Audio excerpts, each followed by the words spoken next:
purchasing decision. Um, so let's jump into the state of the industry real quick, and I'm gonna cue it up and let you start. What are your thoughts on where we're at from a growth standpoint? Talk to me about what you see as any of the major trends in kayak fishing, and then pick an innovation or a lack of one, and talk about that for a few minutes, if you would. Oh gosh, what was the first question? We're The status of the industry. What do you think about growth trends? Are we trending up? Are we trending down? Are we flat? Like where are we at as an industry? Yeah, I feel like there is this perception. Like I've only been in this 2.5 years, Chad. So with 12 years experience, I don't have a basis for a lot. But I started my channel back, in the middle of COVID, and so man, it was hot. Everybody and their brother was trying out kayak fishing because they need to be 6 feet apart from someone else. And well, what's better? What better way to do that than get out in the out in nature? What's even better than that? Get out in the boat, where you don't get next to people anyways. And so this thing was hot, and so I put all my cards in. I was like, I'm gonna try to do this bad boy. And so, as everyone knows, it went hot, hot, hot, hot, and then I don't know if it was recently, but we're looking the last 6 months or so, and there might be this perception that oh, kayak fishing is dying, right? And so people are at the ICAST and we're like, oh, well, this boat manufacturer wasn't there, and this boat manufacturer wasn't there. This must mean insert your own narrative. And then you got content creators out there. Is kayak fishing dead? Is the decline of kayak fishing, this, that, and the other. And so there could be this perception simply based off of one data point. Hey, Hobie wasn't an ICAST, and neither was this company, and neither was this company. That must mean they're not there because they don't have money, or it must not be worth it, or they must not be worth investing in. And so it must be dying. That is the conclusion. And we talked about this a little bit off the show. But what is really happening, I believe, in the state of kind of kayak fishing, it's still rocking and rolling, in my opinion. I see more, and this is kind of subjective. I see more kayaks out on the lakes that I fish more than I ever have, even 2 years ago when everyone was buying them. I mean, they're everywhere. And there is a secondary kayak fishing market right now. And I know for me, I haven't bought a single one of my kayaks MSRP from the store. Just didn't do it. Got them both over the last 2 years. My Native Slayer Propel 10, drove 2 hours to Pittsburgh to pick that bad boy up. And my BONAFIDE P127, drove 2 hours to Dayton to pick that up. And so people aren't, if you're just simply going off of sales, and we can talk about this a little bit because I sent you some market research, which is fascinating. So I'm looking really forward to getting your getting your opinion on that, because it was giving projections for the market through 2027.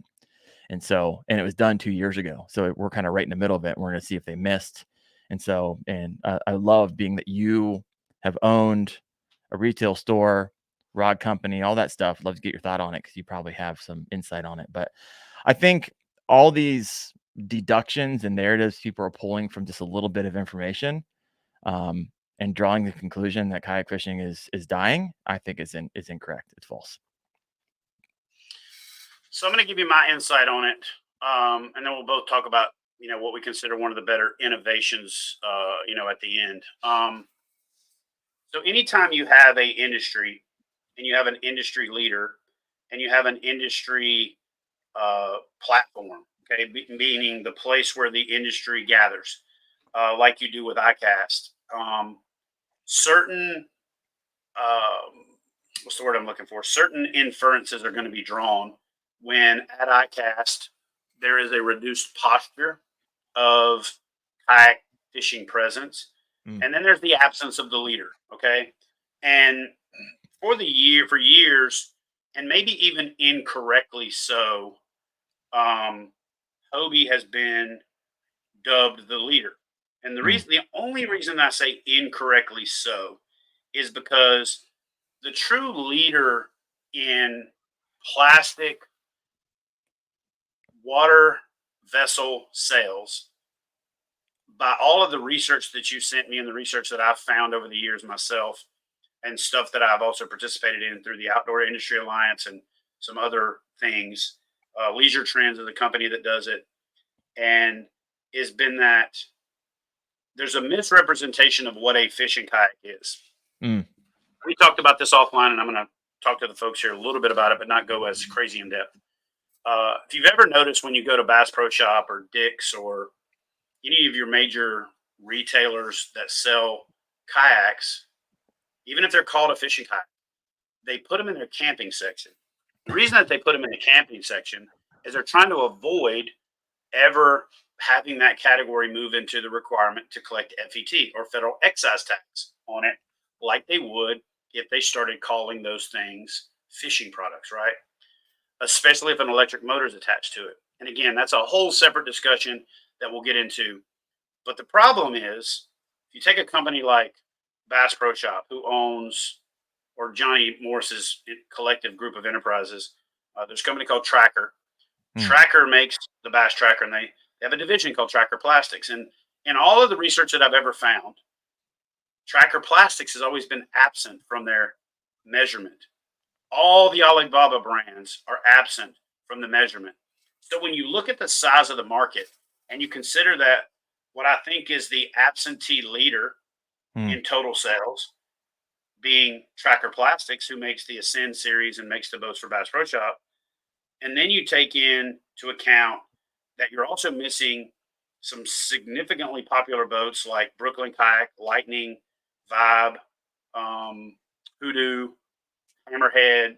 There's probably a bunch more because, again, you can simply order a container of those boats, throw your name on it, bada boom, bada bing, shake it up, throw some Yahtzee dice, and you're a kayak company.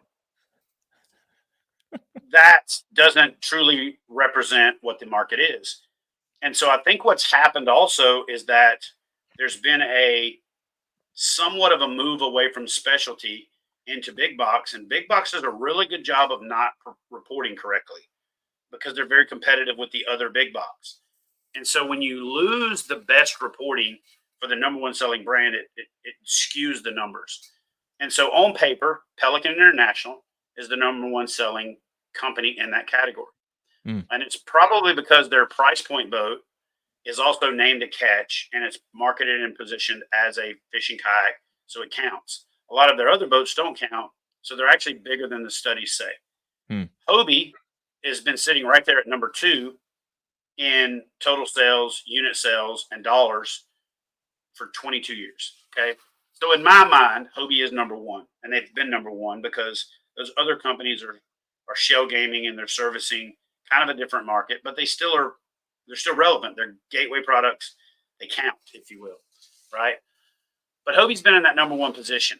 And then what's happened with Hobie is that Hobie hit every category in my acronym: stability, comfort, riggability, reliability, affordability. Again, for what you get. Affordability doesn't mean cheap. It just means for what you get, is it worth it? Right? Yeah. Okay. Performance. They performed the best as a pedal drive. They did motor well because it had a big hull that wasn't a displacement hull, wasn't quite a planing hull, but it motorized better than a lot of the other boats out there. And for the discriminating angler that wanted the best, Hobie satisfied that criteria. Where they beat everybody's brakes off for years was the service after the sale, the dealer satisfaction, and how they handle warranties. Now, I'm going to talk about those a little bit because it's worth diving into. Warranty is probably the biggest hot button item out there. So this is actually just a perfect segue into talking about this. When you have a problem with your F-150, you don't call Ford in Detroit or wherever they're actually at. You don't pick up your phone if your Tesla didn't charge overnight and call Elon Musk. But we have this weird thing in the kayak industry where kayak companies have tried hard enough to satisfy individuals that they've created this expectation that they should. And because of warranty issues where if the dealer took care of the customer, they could count on the manufacturer to take care of them. So therefore you only had to interact with your dealer. Right. The customer satisfaction has gone down in both categories. And I'll tell you why. Because for years and years and years, like, for example, when I owned my shop, I would make the warranty call. I would replace the boat out of inventory. Then I would reach out to the manufacturer and say, hey, I need a replacement for this boat on my next shipment, yada, yada. That Mm. customer never missed a day. It was seamless for them. But I would do that because I knew that the manufacturer would take care of me. Right. What's happened particularly at Hobie, and it's happening at several brands, but because the one with Hobie is the biggest hot button item out there, is they're getting hit on two fronts. And I don't envy this position. And I also don't root for failure in anybody in this space because it's symbolic of there being a problem in our industry. You hit on the fact that there's a secondary sales market. And I will say that I think that the sales seem to be declining or even flat, not because they are, but because we had this overinflation of the market during COVID. Everybody with a little extra bit of money and a little extra time on their hands and could work remotely jumped into fishing kayak.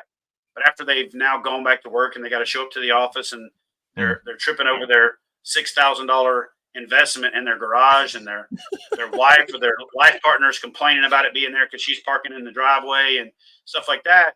Those things are going back on the market, and a couple of things are happening. Kayak anglers who've been in the game for a long time are seeing these sales pop up, and they're gobbling up those boats, knowing that that person is selling it at a significant, fire sale price, and they know they can pick it up and set on it and upsell it. I've seen that a number of times. Oh yeah. And so that's one thing that's being perpetuated. And the other thing that's happening is there's just an excess of inventory on the market from people selling used boats. That being coupled with the influx of more Alibaba boats, more of your boutique brands, and then more of the big box entrance into the market with their own brands, it seems like it's flat. But when you look at sales of fishing kayaks and you don't count Tracker Plastics, your data is already skewed because Tracker Plastics is one of the biggest in the game. By how much? I know by a lot, bigger than Pelican International. And So I give me a know the percentage. number, 15% bigger. Okay. Yeah. They're bigger. They're bigger than Pelican International. Bigger than Pelican International is bigger than Hobie, if that makes sense. The delta between them and second, who the research shows is number one and number two is bigger.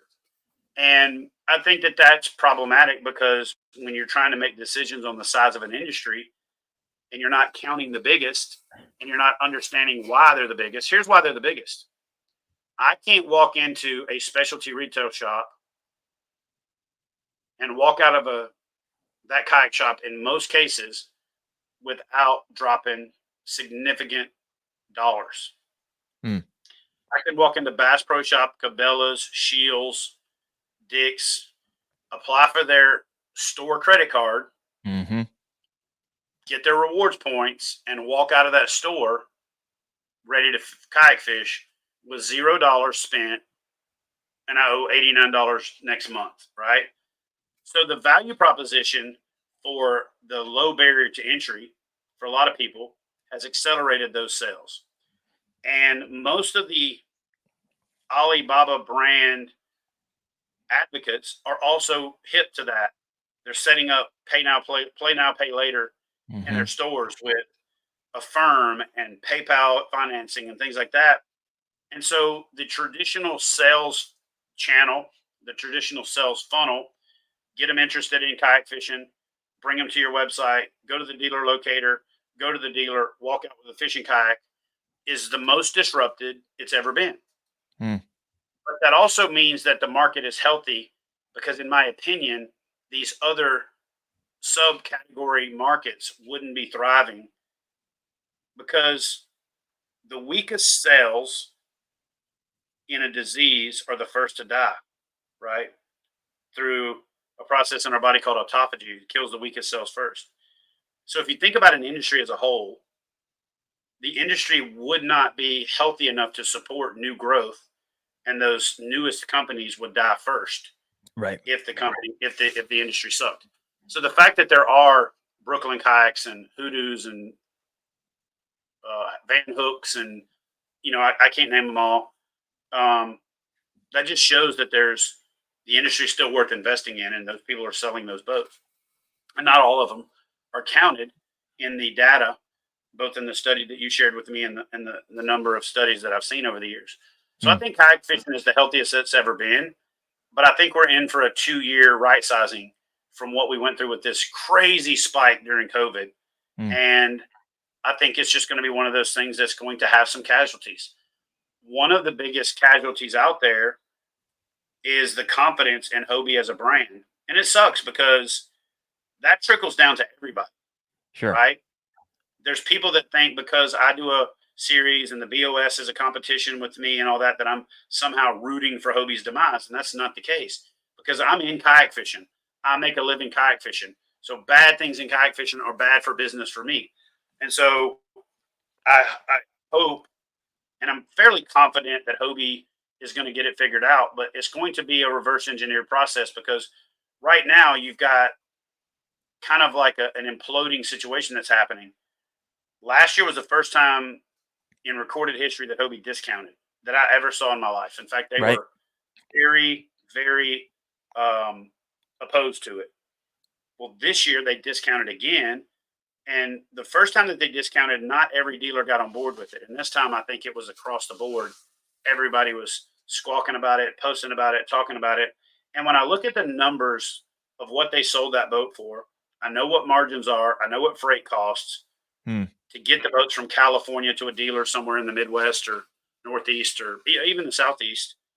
I know that most of those retailers are dumping those boats to get rid of inventory and to just recoup their investment. But that mm, means they're not making money. So that right. means they're not going to be successful. It also means that if they had that hard of a time selling the inventory that they bought the year before, even at a discount, Hmm. they're going to be less likely to place a very robust order for their preseason, which starts in August in this industry. And so that's going to be a problem. It's going to be a problem for the fact that now you took this snowball that Hobie had going, and now that snowball is melting. It's very hard to get momentum going back uphill once you start rolling downhill, even a little bit. Mm, And so I hope they figure it out. I think that they legitimately, and I've said it in a number of videos, I think that the links could have been a game changer if they further invested in that concept, if they further invested in that process. I think inflatable is one of the categories in the future.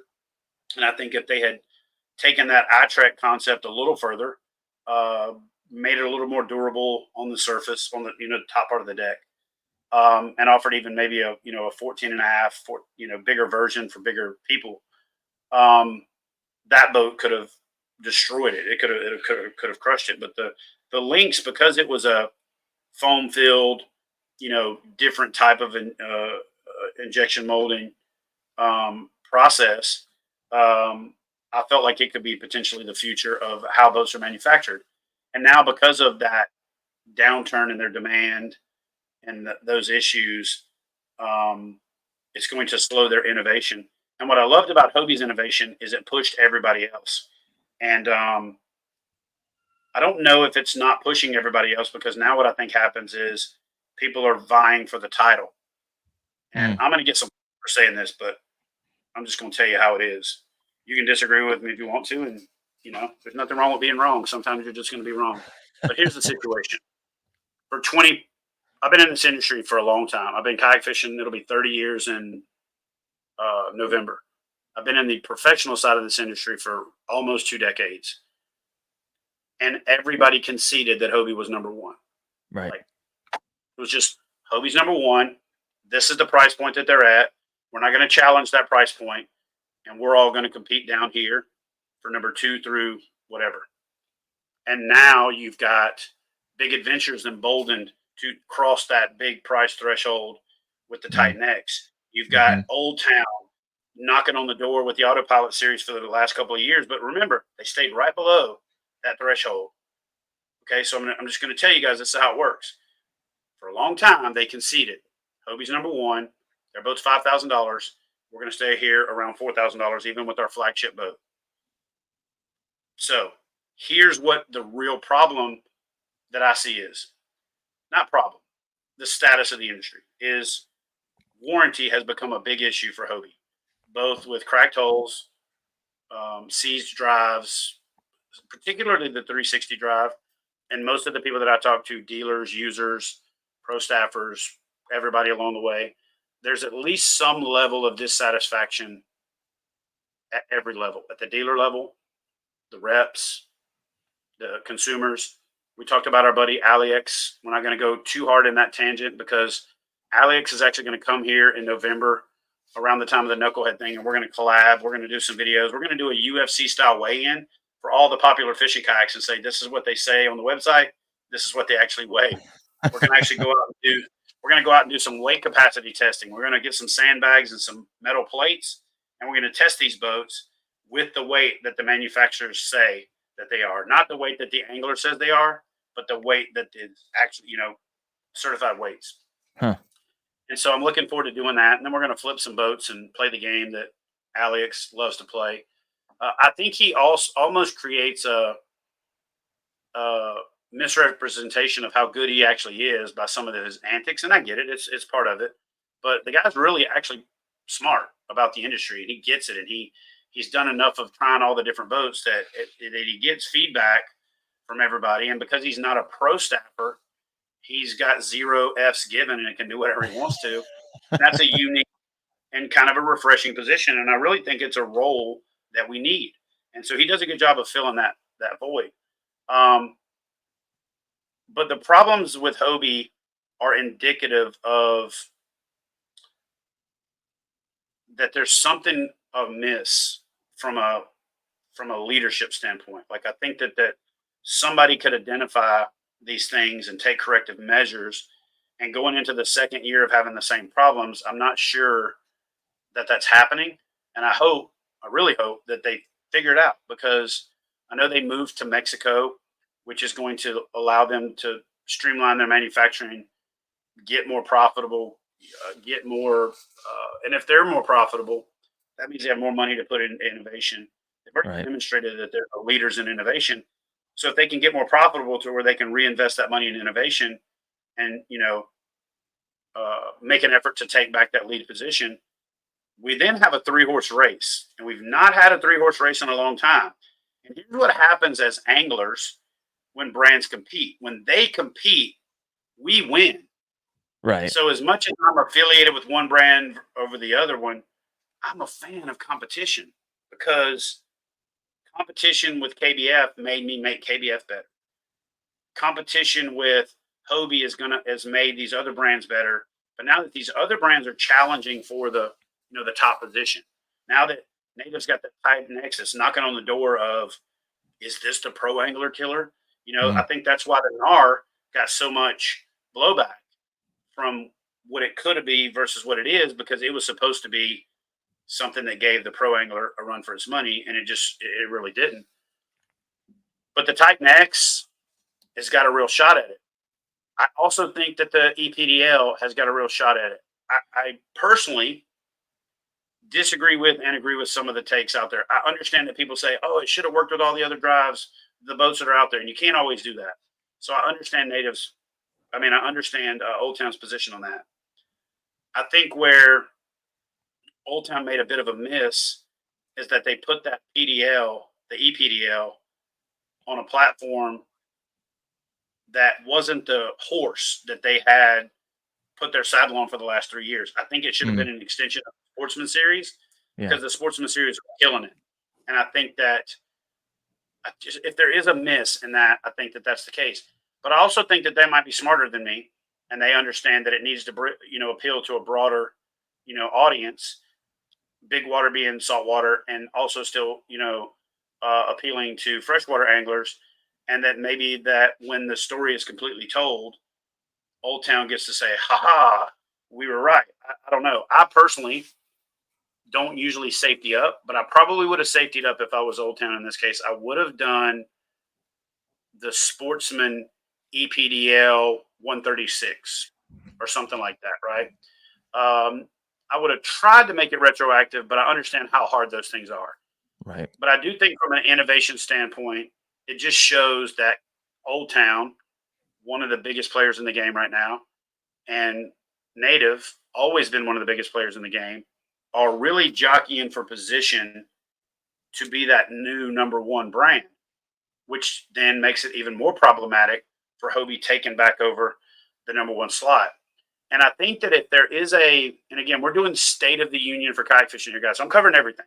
Right. If I think there's a bigger issue, the biggest issue that Hobie faces is not consumer confidence. Let's be real. We as consumers and as a biomass of humans have a really short memory. You can lose our loyalty pretty quick. We can also gain it back pretty quick, right? So consumer confidence isn't the hardest road that Hobie has to travel. It's not the hardest row they have to row. It's dealer confidence, because what has made Hobie what it is their protection of their dealers, their protection of their brand, and their maintaining of that price point and preserving that margin for the dealers who invest so heavily in those more expensive kayaks. That's been eroded by the warranty servicing issues. It's been eroded by the posture of moving into more big box. And I think that's going to be the biggest hurdle that Hobie has to overcome.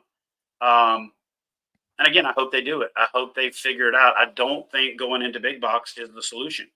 I understand that if you are hemorrhaging money and you can go to a company like Shields or Bass Pro Shop or somebody like that and they can write a big check, I think that that's a short-term solution for a long-term problem. And then the ticking time bomb that I'm worried about is if you buy your Hobie from Brad at Sunjammers down in Panama City Beach and you have a problem, Brad at Sunjammers is going to take care of you. That's just how it is. If you buy your Hobie at Fish USA in PA, they're going to take care of you. If you buy it at Appomattox River Company in Virginia, in Farmville, they're going to take care of you. I could go on, and I'm not dissing anybody by not naming them. Those are just a few of the ones that came to mind right off the top of my head. They're going to take care of you. If you buy your boat from Dick's or from Shields, and you go back in there and say, "Hey, this happened," they're going to look at you deer in the headlights. They're going to shrug their shoulders, and then you're going to call Hobie, and they're going to tell you to go to a real dealer. And so that's the other problem. Right. And again, I'm telling you, this is happening. That's the real problem that the dealers have. Is not only are they losing the sales to these big box stores, but they're also expected to carry the burden of handling the servicing and handling the warranty issues for a boat they didn't make their margin on. Right.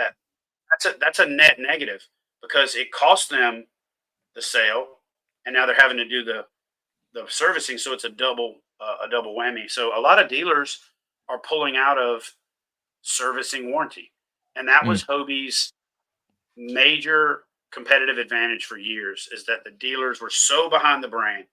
Every store that you walked into had the little pedaling man, with the little foot pedals. They had the Hobie signage everywhere. Hobies were always in the premium position in the stores, and I'm seeing some of that not be the case anymore. And again, guys, listen, you want to chime in and say, "Oh, he's a Hobie hater," you can say whatever you want to. I'm legitimately just giving you real shit of what's going on in our industry right now, and not trying to shovel crap on it, but also not trying, to sugarcoat it. And every brand has had these issues. BONAFIDE had some major issues during the initial merger with Big Adventures because there was a weird dynamic of figuring out how does BONAFIDE fit into the brand structure of, Native and Liquid Logic and all that good stuff. And it took a while to sort it out, and there was some subpar quality boats put out because they did it different at Big Adventures than BONAFIDE did it when they were in South Carolina, and it just took a minute to work some of that stuff out. So I'm hoping that the big layoff of a big part of Hobie's workforce is a big part of this, is that there's not the right voices there, and that they find those voices to steer the ship in the right direction. I hope that they focus on getting dealer confidence back first, because with dealer confidence, you can build back consumer confidence. But if you just get consumer confidence back first and you focus on that, you're not necessarily going to get your dealers back, right? So The last thing that I'll say, and then I'm going to turn it over to you for some final thoughts. We're like an hour 15 right now, just like we did with your show with me. Is we go long. Um, we've got to get back to holding dealers accountable for warranty issues. Mm, If you buy your truck from a dealership, you go to that dealer to get your service. You don't call Ford if you wake up one morning in your F 150. You don't text Elon Musk and say, hey, my Tesla's not charging. You go to your dealer. And I think that dealers who make a bigger margin on the boat than the manufacturers do have a responsibility to take care of you. That's the purchase agreement you made. Hey, I'm buying this product from you. If I have a problem with it, I need your help right. in fixing it. And I think if we can do that, the dealers then hold the manufacturers accountable. The better the consumer experience gets better. Manufacturers, for the most part, aren't geared to deal with individual consumers. Mm, They are geared to deal with dealers. They're geared to deal with their customers are the dealers, and the dealers' customers are you, right? But again, trying to chase customer satisfaction, too many brands have tried to take care of the customers. They do the best they can because the national sales manager happens to answer the phone because he's got the time and he starts the process, and then he gets slammed with his real job, taking care of dealers, and then the ball gets dropped, and mm. Billy Bob doesn't hear from you in 3 weeks, and it's like, what the hell? But Billy Bob should have gone through the dealer. The dealer should have made the call, convey that to the manufacturer. The manufacturer says, okay, it's a warranty. Cut out the serial number, destroy the boat, send us proof of destruction. We'll put a new boat on the next shipment to your store. Bada boom, bada bing. Mhm. That's how it's supposed to work. Um, and that's probably the biggest reason that you've got to take a hard look at this Alibaba boat kind of thing, because the initial purchase is very attractive. I get it. Um, I'll go a little further than Daren and say that it's probably a 2 season purchase more than like a 1 season purchase. You're going to see some degradation in season one, but you're probably going to get a good 2 seasons out of most of these boats, and several seasons if you're only fishing, once or twice a month or something like that. But the biggest issue is if you have a problem, by and large, even if you've got a good dealer, that dealer's ordering a container of these boats that is coming from China or Vietnam or wherever. And let's say they sell out all their boats, and you go in there and you say, "Hey, I cracked my hull." They got to get another container full of those boats before they're going to be able to fill your warranty. And I've Right. seen it where people have waited a year and a half on some of those brands Jeez. to get a replace. I've 100% seen it, because here's what else happens. By and large, the next container coming in is already pre-sold Sold, because yeah. these companies are flipped in the market. So you might have to wait 2, 3 containers because they can't just wedge another one in there, right? Right. You can't just strap it to the top. For the most part, these brands are ordering these boats. Um, and the one that's probably done the best at it of all is Vibe. Vibe has actually sold recently.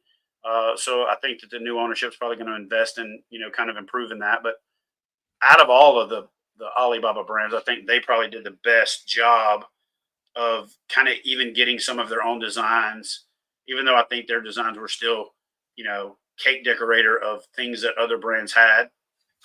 They did the best job of having enough inventory to where if you had a problem, they could take care of their dealer to take care of you Mm, quicker than say the most of the rest of them. I really do hope that that this warranty thing gets figured out, because and that the dealer satisfaction thing gets figured out, because if it doesn't, that's that's a that's a long term problem for Hobie. It's not a short term fix. I hope Jackson gets that fire in the belly again. And I'm really proud of what New Canoe, Feel Free, Old Town, uh, Big Adventures, both Bonafide and Native. There's stuff that's coming out that I'm excited about that I can't talk about because I can't talk about it yet. But not only is there like the the new river, and then the SKF, and then there's like just there's a list for several years of of Nice. projects that have been greenlighted, and I'm excited about that. And I'm hoping that Old Town continues to do what they do. From an innovation standpoint, I don't know that I'll buy a electric pedal kayak, because if I was going to pedal, or if I was going to have a motor, I would just have a motor. Right.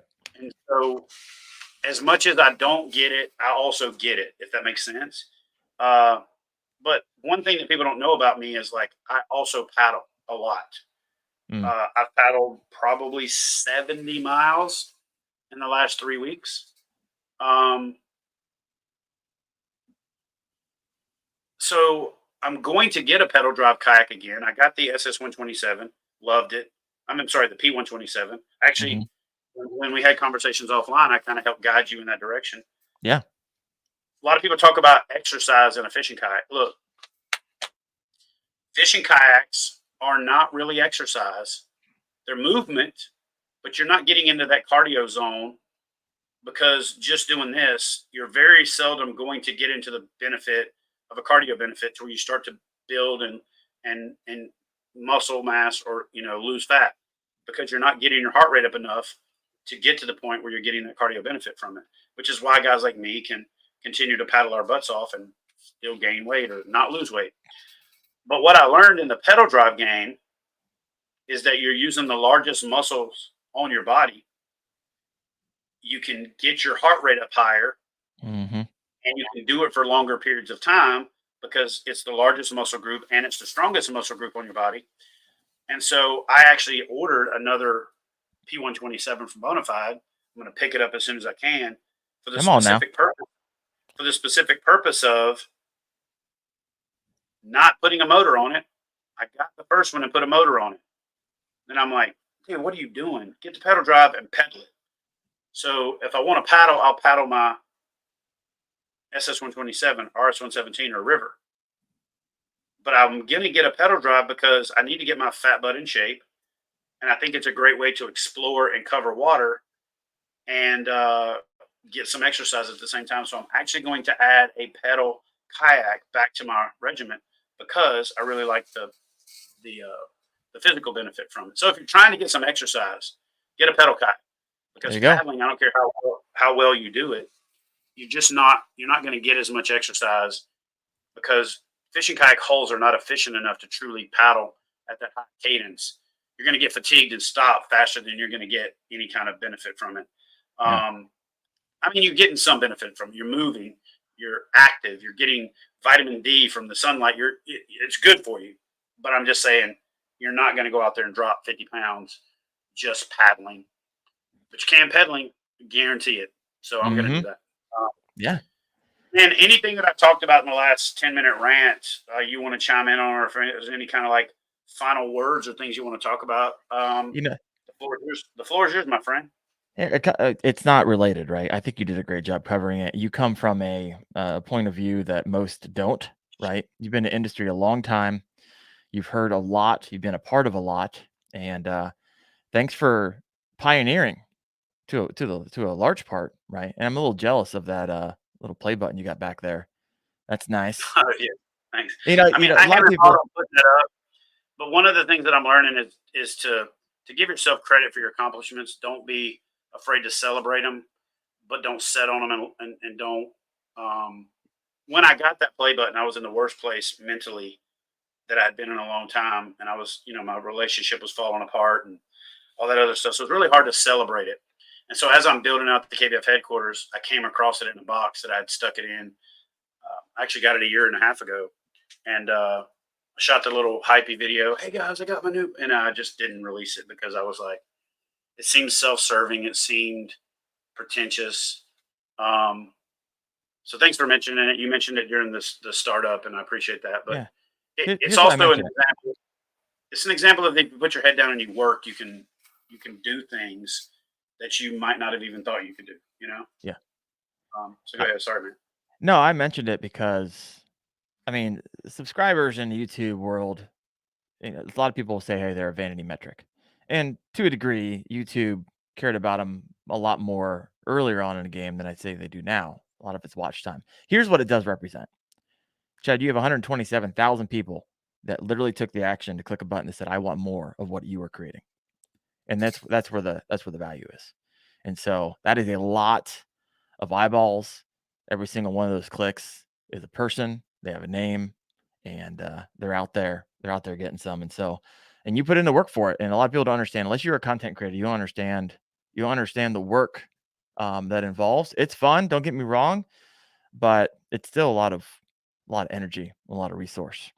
So, tip my hat to you. Thank you for doing that for 12 freaking years, baby. I do got a question for you, because a lot of what we're talking about today is presented to the kayak fishing community through content creators, right? Mhm. It's not like we're getting a newsletter nowadays. Like, oh, I'm all updated on what's happening. Like, you're picking it up from, this podcast and this favorite content creator and, potentially this pro staffer. And it's coming from a variety of different people, but a lot of it's coming through social media and primarily coming through, I think, the best medium out there, which is YouTube. And so, a little question to you, kind of the state of, as we are at the state of the union, in your opinion, who are some of the up and coming kayak fishing specific content creators we should be out on the lookout for? Oh, you could have given me a heads up on this, bro. So I don't. Man, one of my favorites right now, and I say right now because you've obviously been in that umbrella for a while. Um, Bearded Dad Fishing, Jay, guys doing a killer job. All the guys that are in the Knucklehead Bass Fishing series, I thought enough of them to reach out to them. Fluke Master's been one of my favorites for years, even though Mm, I never tell him that. I just give him a hard time. I love John's content from Creek Fishing Adventures. I've always loved Alex Rudd. mm. Um, I love Greg Blanchard stuff. I like Christine Fisher stuff a lot. Um, but if you're asking the up and coming, which I hate to say it this way because it dismisses how much work's been put into getting where he is. But if I was to identify a person that I find myself gravitating towards their content, choosing to watch it more than I do now, are you talking kayak fishing only or fishing and kayak fishing? I said kayak fishing only for the Okay. context of this conversation. So in that case, probably my favorite creator in that bubble, meaning he's not my, I'm not going to say he supersedes all those other people, but my favorite creator who I've become more a fan of his content lately. Love the amount of work and time and effort. And when you do this, you can watch somebody's video and go, "Wow, he took a lot of time setting those shots up. That was an aggressive edit. That was this and this and this. Lighting's right. The audio's good. All those things, right?" Is TJ from over at Kayak Oh, USA. yeah. Um, Great mix of doing what you do, which is showing the learning experience. He's a really good angler, but he's also showing that he's still learning. And then the rigging videos, the in the shop videos, the build videos, the things that he's doing that I don't see anybody else in our space doing brings that uniqueness to his content that I think is worth checking out. So you guys should definitely go check out TJ over at Kayak USA. One of the better channels out there, and kind of my new favorite that wasn't already a favorite, if that makes sense. Does that Yeah. make sense? Yeah, so he's a really good dude, really genuine, really down to earth. You can tell he's doesn't have an agenda other than the fact that he loves what he's doing and you like sharing it. He's trying to make his way in the industry, and I've been very blessed and very fortunate to have people who have helped me along the way. So, one of the things that I pride myself on is both with new businesses, new anglers, content creators, everything in between, is I do everything I can to try to help use whatever success I've had to help other people be successful. And I've started having those conversations with TJ recently, and we're going to do some collabs because he's right here in Alabama. Mm. So yeah, long answer, but TJ, Pack USA, probably the cream of the crop right now for those people that I didn't watch 2 years ago. Does that make sense? Yeah. Yeah, it does make sense. No, T is great. Trying to get Cool. him on the show. He's a little busy. So I'm trying to get him over, come Yeah, over to the yeah, KFO show. He's got stuff going on. He's like, I'm like, hey, in 3 months from now, do you have this date open? He's like, dude, bro, I can't tell you what I got going out that far. So I right. respect, I mean, he's respect that. got life going on, got a real job, all those other things. He's not blessed like you and I to either have this as a full-time job or work from home. But he's hustling and grinding, and I expect him to probably go full-time here in the next couple of years because he's on that trajectory. Yeah. And one of my favorite people to fish with, just because he's got an infectious energy. So if you head over to my Instagram right now and just go look for the creek fishing video, river fishing video that I put up, is John from Creek Fishing Adventures is like, you can't not smile around that dude. Like, if you're having a crappy day, just turn him on. He's like, hey guys, but he's just very straightforward and genuine, and a little bit of all shucks to a certain extent. I think he actually, I'm going to say this, and I might even get some flack from people about it. He might even text me, like, I can't believe it. I think he's way smarter than he lets on.